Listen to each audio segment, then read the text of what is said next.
everybody. Today I'm making sandwich cookies. So I'm going to make a vanilla bean cookie with a vanilla icing sandwiched in between the cookies. I've made sandwich cookies in the past and they're fun and they're easy and they look great. They look really pro. So let's just get started. I'm going to be using my hand mixer today. I've never had one of these. This is a very strange thing indeed, but I tend to just use my stand mixer or my Cuisinart. The first thing I need to do, I need to cream this butter. This is 3/4 of a cup of unsalted butter. So now I need to take my beautiful vanilla bean and split it in half and scrape all of the vanilla seeds out. Oh, if you are a lover of vanilla like I am, like this is a treat. They're quite expensive and a really good vanilla extract that's natural does the trick usually, but in this case for these cookies I want those little visible black specks in the cookie itself. So this is going to make the difference right here. And honestly, oh, I could smoke this stuff. It's like smells awesome.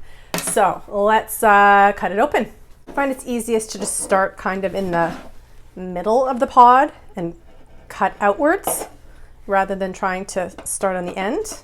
It is just incredible what nature provides. Like, look at this. The vanilla bean seeds in here are quite moist. So I'm just going to take the end of my knife and I'm just going to kind of wiggle scrape them out from one end to the other. That's the good stuff right there. Like, this is serious vanilla. I'm taking the contents of an entire vanilla bean. So now I'm going to add my sugar and the vanilla bean to my butter and beat it till creamy. So this is 1 1/4 cup of white sugar and the contents of the vanilla bean pod. So we're just going to beat this for a couple of minutes. Vanilla bean seeds look so pretty. I don't like these beaters. See, there's a reason why I don't use certain things. I've tried these before, don't like them. So now that that butter mixture has been nicely creamed, I'm going to add 1/2 teaspoon of salt and 1/4 teaspoon of baking powder into my 1 1/2 cups of all-purpose flour. And just give that a little mix. Now I'm going to add my eggs one at a time to the creamed butter. Now the second egg. I'm just going to scrape down the sides of the bowl because it's kind of hard to get up the sides of the bowl with this mixer without there being a giant colossal mess. Just look at how beautiful that looks with the little specks. I don't know if you can see that or not, but gorgeous. So now all I've got to do is take my dry ingredients, add them to the wet ingredients, and just mix them until they're well blended. Okie dokie, we are ready to make balls. I have my 1-inch cookie scoop here. What you're going to want to do is you're going to want to scoop out 1-inch ball, and then we're going to place them on our prepared cookie sheets about 3 inches apart and let them bake for about 10 minutes. Quite a sticky dough, actually. So you might want to just roll it into a little tiny bit of a ball. I'm going to pop these in the 375-degree oven now for about 10 minutes. I'm going to check them at 8 minutes just to double check, but we'll see what happens. All right, so my beautiful babies have come out of the oven.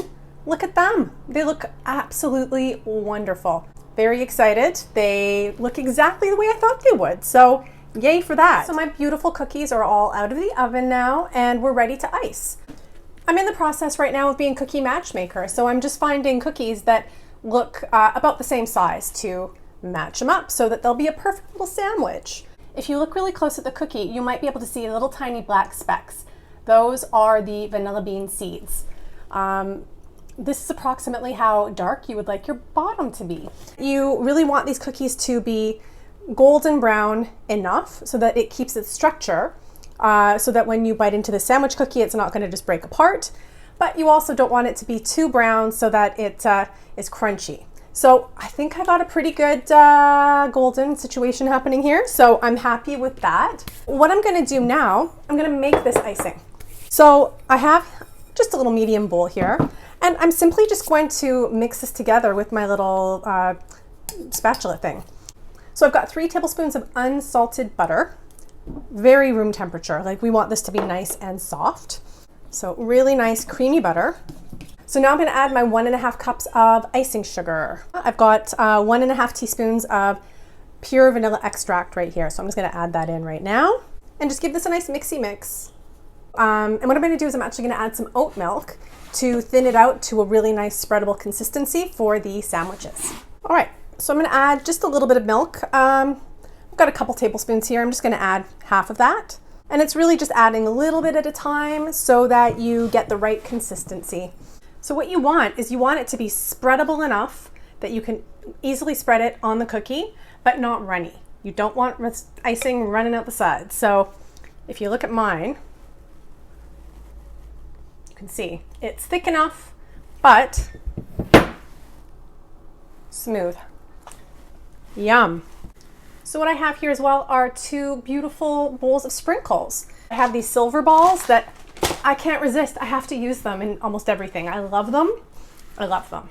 I use them a lot. So maybe it's my signature. I don't know.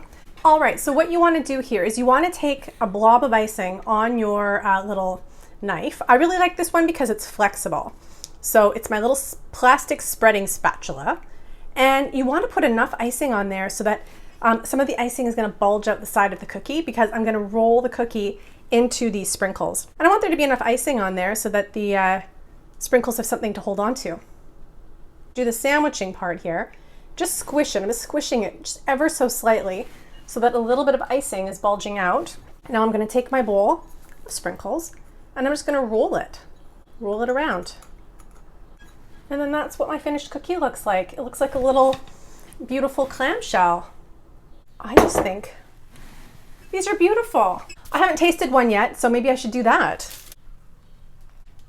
It's sugar on vanilla. It's delicious. So much vanilla. What a delightful sandwich cookie. If you want to make this for yourself, the recipe is going to be on bakewithmetv.com. And if you like what I'm doing, why not just hit the subscribe button? And then the little bell so you get notifications. Then you'll know every time I'm posting a video. Happy baking, everyone. I hope you try making these. They are yum. Oh, they're delicious.